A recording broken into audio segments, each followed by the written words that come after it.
The foundational law of the universe. It is utterly awe-inspiring to study the orderliness of nature.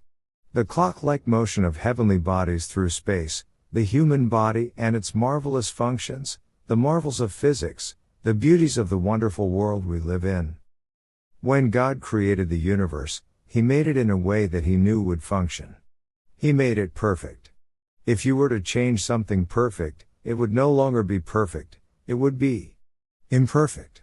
Thus, if He had made it any other way, it would have been imperfect. By observing the unfailing laws of biochemistry and physics He set in motion, we see that God designed everything in the created realm to operate on the basis of rules of order, or natural laws. Order is the first law in God's universe. Human laws, even good ones, are arbitrary. They are law only because someone decided that it should be so. God's laws are not arbitrary, they are natural, they are simple cause and effect. God does not dictate truth, He is simply in harmony with it. The Bible explains that, quote, whatever a person plants is what he will harvest. End quote. Galatians 6:7. When we plant corn, we can rely on the fact that we will harvest exactly that. Corn, not poison ivy, or pumpkins. We can count on it. What a fearful world it would be if we never knew if the foods we cultivate would be nourishing one day and poisonous the next. In the same way, there are certain spiritual principles that operate in our orderly universe that are necessary for us to be in harmony with if we are to live happily. They are as natural as the laws of physics and cannot be violated without reaping the awful, yet natural consequences. The Creator told us what these principles of order that ensure life and happiness are. He maintains that happiness and life are found only in love, unselfishness, and concern for others. Quote, in the way of righteousness is life, and in its pathway there is no death. End quote. Proverbs 12:28. NKJ. Compare Psalm 1:6. Quote, the Lord knoweth the way of the righteous, but the way of the ungodly shall perish. End quote. The basis of life itself is selfless love for others. To violate these principles would not only bring unhappiness and suffering, but destroy life itself. The opposite of love, whether you call it selfishness, hate, or sin, brings the opposite result: death. The Bible calls this the law of sin and death, in Romans 8:2. Even human philosophers observed thousands of years ago that the principle of cause and effect applies equally in the spiritual realm. In the same way that love brings good things and feelings to those who love, sin causes suffering and ultimately and inevitably leads to death. No one gives cancer to smokers, it is the natural consequence of their actions, of natural law. Likewise, no one has to kill sinners. Their death would be caused by sin itself. Quote, sin, when it is finished, brings forth death. End quote, James 1:15. Selfishness is a terminal illness.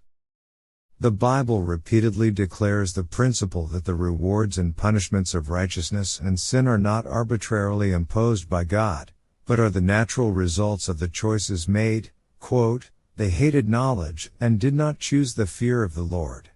They refused my advice. They despised my every warning.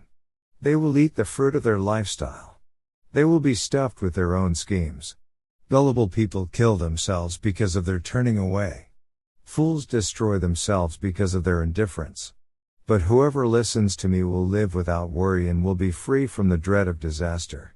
Proverbs 1:29-33. Quote, an evil man is held captive by his own sins, they are ropes that catch and hold him. He will die for lack of self-control, he will be lost because of his incredible folly. Proverbs 5:22-23. NLT. Quote, the integrity of the upright will guide them, but the perversity of the unfaithful will destroy them. The righteousness of the blameless will direct his way aright, but the wicked will fall by his own wickedness. The righteousness of the upright will deliver them, but the unfaithful will be caught by their lust. As righteousness leads to life, so he who pursues evil pursues it to his own death. Proverbs 11:3, 5, 6, 19. NKJ. The good old days. Older people often talk about the good old days, when things were different, life was better.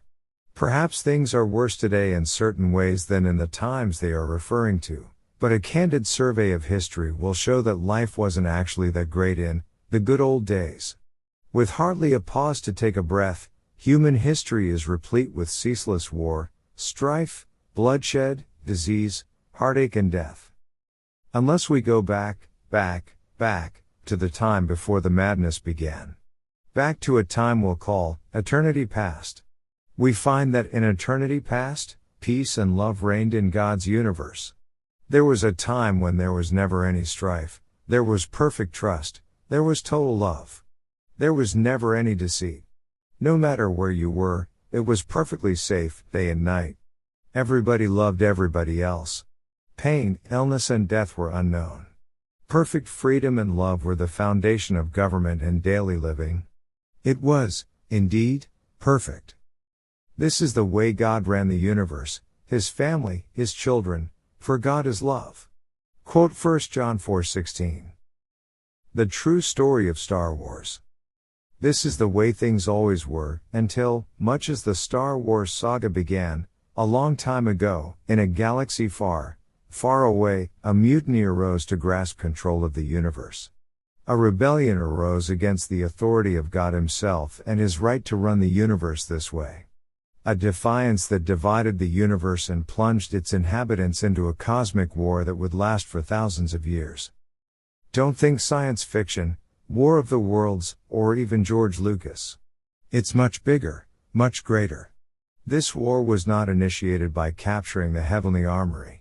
It is not fought with bows and arrows, guns, or even lasers. There are no spaceships involved. The issue is not power, the rebel enemy concedes that God holds ultimate power. Note, see James 2:19, and Revelation 12:12. And note. Rather, it is fought with words, with ideas, with issues. It is about the trustworthiness of God. It began by God's closest friend telling lies about Him. In an insidious, seemingly innocent way, he began to question God's way of running things. This is what eventually emerged as a full and open revolt, bringing in its train all the suffering and misery we have seen on our planet. He became the spokesperson and promoter of evil. The devil himself.